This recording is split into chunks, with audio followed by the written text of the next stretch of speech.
할렐루야. 우리는 2020년이라는 새해를 맞이하게 되었습니다. 하나님이 우리를 사랑해 주셔서 2020년이라는 새해를 선물로 주셨습니다. 새롭게 시작하는 2020년 잘 살아가야 될 터인데, 2020년의 내용을 잘 채워가야 할 터인데, 2020년이라는 한 해를 멋있는 작품으로 만들어야 될 터인데, 우리는 우리의 부족함을 주님 앞에 겸손히 인정하고 하나님의 도움을 청해야 합니다. 2020년 교회 주제, 믿으면 하나님의 영광을 보리라. 믿으면 하나님의 영광을 보리라. 이렇게 결정을 하였습니다. 2020년은 그 어느 때보다도 더 혼란스럽고 어려운 한 해가 될 것입니다. 이단 사이비들이 득세해서 영적 혼란은 계속될 것이고, 총선을 기점으로 해서 지역 갈등, 계층 갈등, 이념 갈등이 더해질 것입니다. 급변하는 4차 산업시대에 국가 미래가 불안하고 남북관계 국제사회의 불안감이 더해질 것입니다. 국민 통합보다도 사색 당파와 같은 정치적 혼란이 더해지는 가운데 우리는 2020년을 맞이했습니다. 이 위기의 때에 우리는 어떻게 살아야 될까? 올바른 믿음, 균형 잡힌 믿음, 성경적인 믿음, 중심에 서는 믿음, 더 분명한 믿음이 우리에게 필요합니다. 지금까지 예수를 잘 믿어왔지만은 더 잘 믿을 것을 다짐해야 합니다. 더 견고하게 믿음 생활할 것을 다짐해야 합니다. 더 단단하게 흔들리지 않게 뿌리 내릴 것을 결심해야 합니다. 믿음의 반석 위에 나를 세워야 하는 것입니다. 우리 성도들 가운데 나도 한때는 열심히 신앙생활 했습니다. 나도 과거에는 열심히 헌신하고 충성했습니다. 어릴 적 신앙, 청년 때의 신앙, 과거의 신앙을 자꾸 말하는 분들이 있습니다. 과거형 신앙인이라 할 수가 있습니다. 어떤 분은 목사님 조금만 기다려주세요. 지금은 정신이 없어요. 조금 있으면 잘 믿을게요. 조금 있으면 열심히 주님 앞에 충성할게요. 저도 잘 믿을 날이 올 거예요. 미래형 신앙인이라 할 수가 있습니다. 여러분은 과거형입니까? 아니면 미래형입니까? 성경에서 말하는 신앙인, 과거형도 아니고 미래형도 아니고 바로 현재형 신앙인입니다.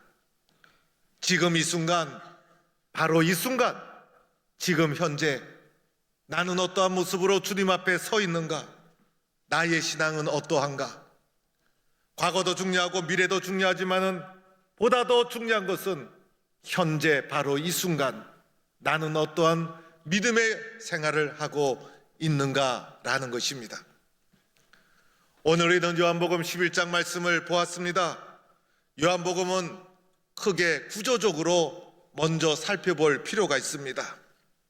요한복음을 크게 전반부, 후반부, 전반부, 후반부 이렇게 나누어 볼 수가 있는데, 1장부터 11장까지가 전반부, 12장부터 마지막 21장까지가 후반부라 할 수가 있습니다.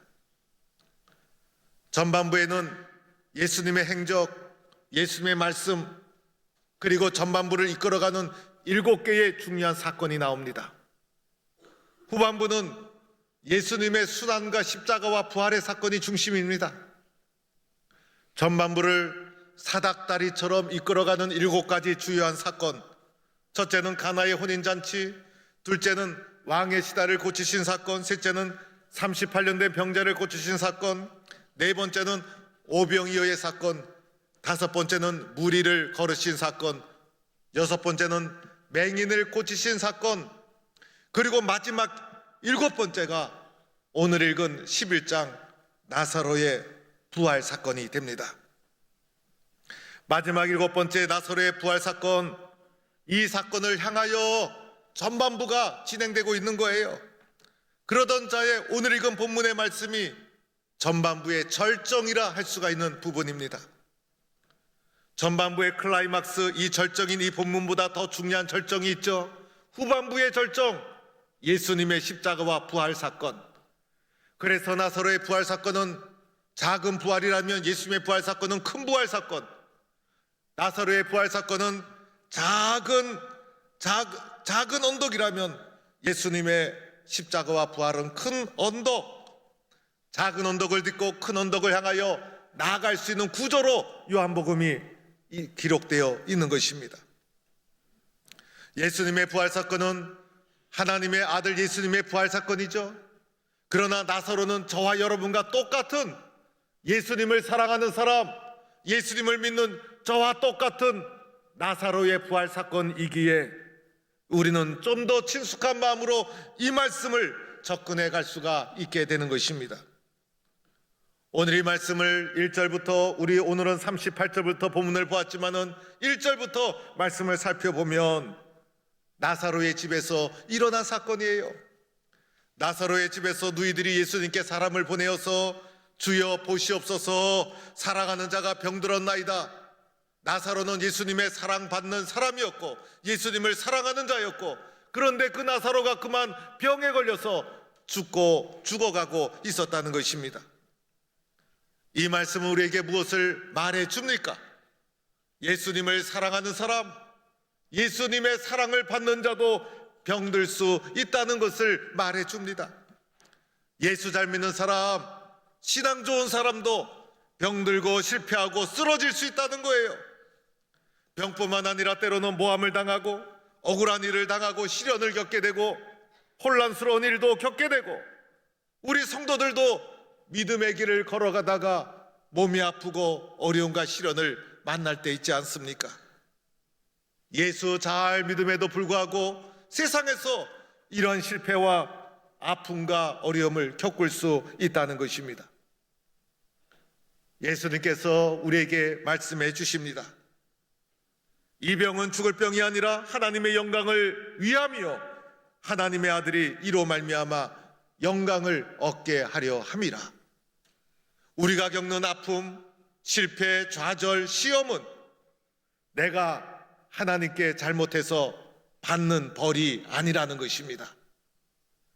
이 모든 것은 하나님의 영광을 위해서라는 것입니다.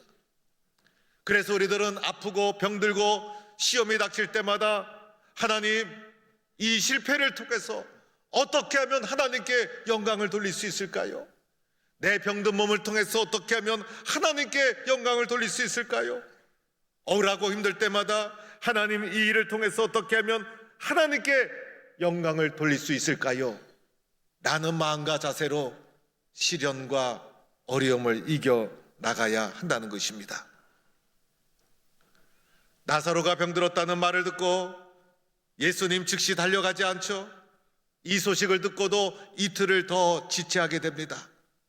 사랑하는 자가 병들었으면 빨리 가서 조치를 해 주셨어야 함에도 불구하고 이틀을 더 유하셨던 예수님. 그러던 중에 나사로가 그만 죽고 말았어요. 사람은 죽음으로 모든 것이 끝이 납니다. 죽음 앞에 사람의 인생, 생명 아무것도 아닙니다. 이제 모든 것이 끝나고 아무것도 할 수 없는 상황이 종료되고 맙니다. 우리의 모든 인생은 죽음을 넘어설 수 없고 죽음 아래서 몸부림치는 것이 우리들의 인생입니다. 모든 사람은 죽음으로 상황이 종료가 되었고 끝났다고 생각했을 때 우리 예수님 이렇게 말씀하십니다. 우리 친구 나사로가 잠들었도다. 우리 친구 나사로가 잠들었도다. 시련을 당해도 하나님의 영광을 위해서다. 죽음을 맞이해도 우리 친구 나사로가 잠들었도다. 예수님은 문제를 보는 관점, 심지어 죽음마저도 보는 관점이 달랐습니다. 우리도 예수님의 눈으로 시련을 보고 죽음을 바라보는 성도가 되어야 합니다. 예수님이 나사로의 집에 와보니 죽은 지가 이미 나흘이요 냄새가 나고 장례가 진행 중이었어요. 마르다가 예수님께 달려나와 예수님, 주께서 여기 계셨더라면 오라비가 죽지 아니하였겠나이다. 주께서 여기 계셨더라면. 과거형 신앙인의 모습입니다. 마리아도 이렇게 예수님께 호소합니다. 예수님, 주께서 여기 계셨더라면 내 오라비가 죽지 아니하였겠나이다. 과거형 신앙인입니다. 마르다가 예수님에게 이렇게도 말했습니다. 마지막 날 부활의 때에 다시 살아날 줄을 내가 믿나이다.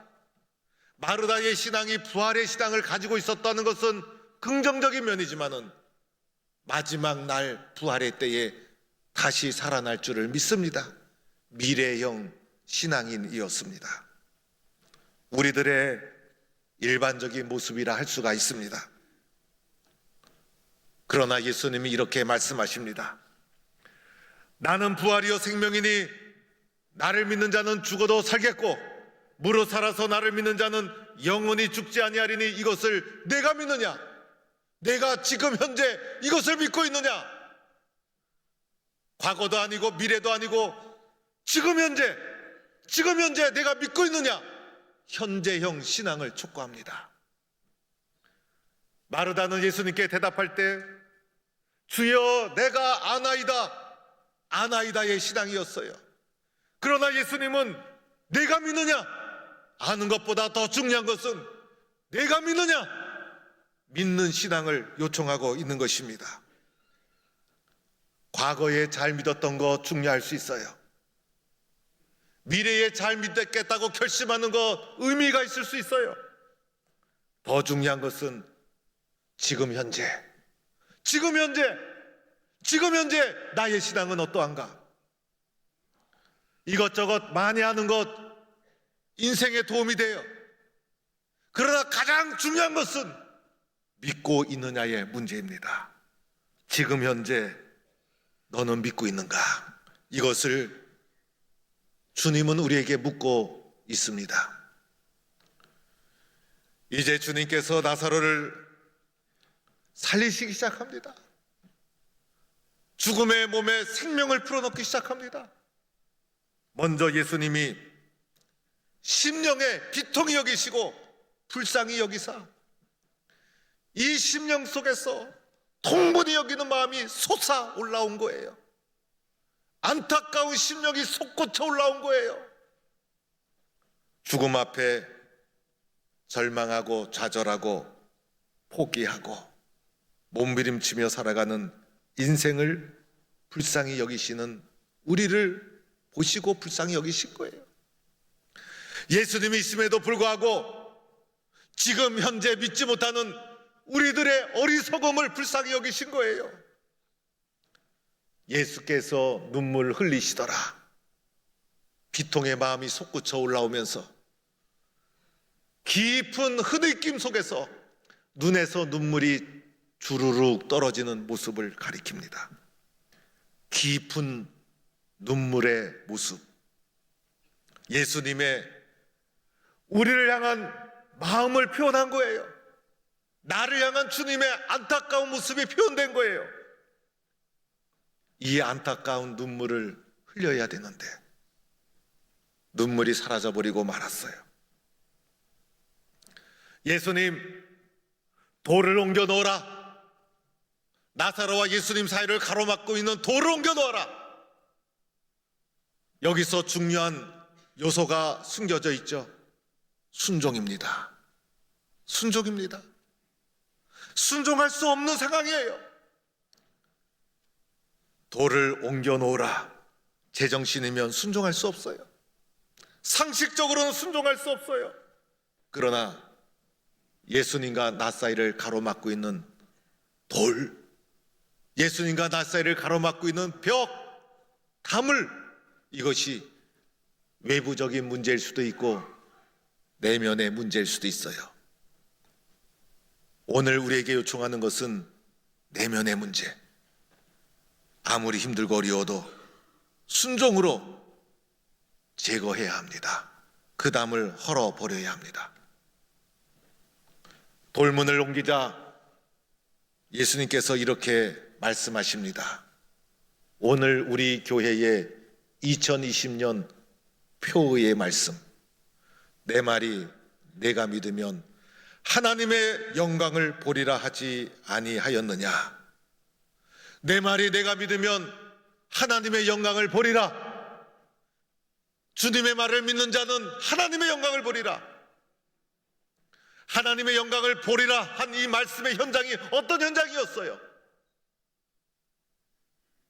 돌문이 닫히고 절망과 죽음의 자리였어요. 그러나 믿으면 하나님의 영광을 보리라. 믿으면 어떤 상황, 어떤 환경 속에서도 하나님의 영광을 보게 될 줄로 믿습니다. 이때 예수님이 하신 중요한 행위가 있었죠. 기도였어요. 기도 없이는 아무것도 이루어질 수가 없는 거예요. 눈을 들어 하늘을 울어보시고 아버지, 내 말을 들으신 것을 감사합니다. 내 말을 들으신 것을 감사합니다. 이미 주님의 마음속에는 나사로의 죽음 앞에서도 불안과 의심을 전혀 찾아볼 수 없어요. 충만한 확신과 기도에 대한 응답으로 가득 채워져 있어요. 항상 내 말을 들으시는 줄 내가 알았나이다. 주님의 하늘 하나님을 향한 기도의 모습, 그리고 나사로를 향하여 예수님 큰 소리로 말씀하십니다. 나사로야 나오라. 나사로야 나오라. 주님 말씀만 하셨습니다. 말씀 외에는 아무것도 할 것이 없었습니다. 말씀에는 생명이 있어서 죽은 자의 몸에 말씀으로 인하여 생명이 들어가고 죽은 나사로가 수족을 메인 동인체로 나오는 놀라운 기적의 역사가 일어났습니다. 말씀으로 생명을 살리고 말씀으로 죽은 자를 살리시는 하나님의 놀라운 능력, 이 능력을 믿음으로 바라보는 성도가 될 수 있기를 축원합니다. 사랑하는 성도 여러분, 오늘 말씀 속에서 가장 중요한 내용이 무엇일까? 오늘 나사로가 살아났다는 현상만을 주목할 것이 아니라 이러한 결과를 야기시킨 원인이 무엇일까를 찾아보아야 합니다. 그리고 이 사건을 통해 나에게 요구하는 것이 무엇일까? 나사로의 부활 사건을 통해 주님이 오늘 나에게 요청하는 것이 무엇일까?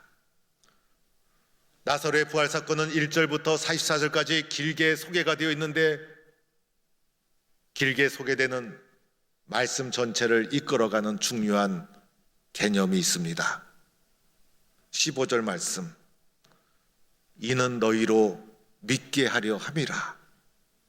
26절 말씀, 이것을 내가 믿느냐? 27절 말씀, 세상에 오시는 하나님의 아들이신 줄 내가 믿나이다. 그리고 마침내 40절 말씀, 내 말이 내가 믿으면 하나님의 영광을 보리라. 마지막 42절 말씀, 그들로 믿게 하려 함이니이다. 가장 중요한 개념, 믿음입니다. 믿음이 없이는 아무것도 이루어질 수가 없는 것입니다. 고난이 찾아와도 시련이 찾아와도 인생을 살다가 실패하고 넘어지도 믿으면 하나님의 영광을 보리라. 인생을 살다가 몸에 병이 찾아오고 육신이 고통스럽고 힘들고 아파도 믿으면 하나님의 영광을 보리라. 미래가 불안하고 자녀들의 앞길이 불안하고 길이 보이지 않아도 믿으면 하나님의 영광을 보리라. 나라가 걱정이 되고 정치, 사회, 국제 정세가 불안해도 믿으면 하나님의 영광을 보리라. 어떤 상황, 어떤 환경 속에서 또 우리 믿음의 사람에게는 포기란 없고 절망이란 없고 낙심이란 없는 것입니다. 희망을 잃지 않고 믿음으로 전진하는 것입니다. 혹시 내가 겪는 어려움과 고난이 있다면 주님, 이 고난을 통해서 하나님께 영광이 되게 하여 주옵소서. 믿음으로 자신을 다지고 다져야 합니다. 지금 어떠한 형편, 어떠한 상황에 있을지라도 믿으면 하나님의 영광을 보리라. 죽은 나사로도 살아났는데 아무리 절망의 상황일지라도 희망을 잃지 않고 믿으면 하나님의 영광을 보리라. 말씀대로 되어질 줄로 믿습니다. 이런 믿음을 가지고 살아가는 것입니다. 2020년도에 우리 성도들의 삶 속에, 성도들의 가정 속에, 성도들의 일터 속에 이 나라 이 민족 위에 믿으면 하나님의 영광을 보리라. 이런 놀라운 응답이 가득 차기를 주의 이름으로 간절히 축원합니다.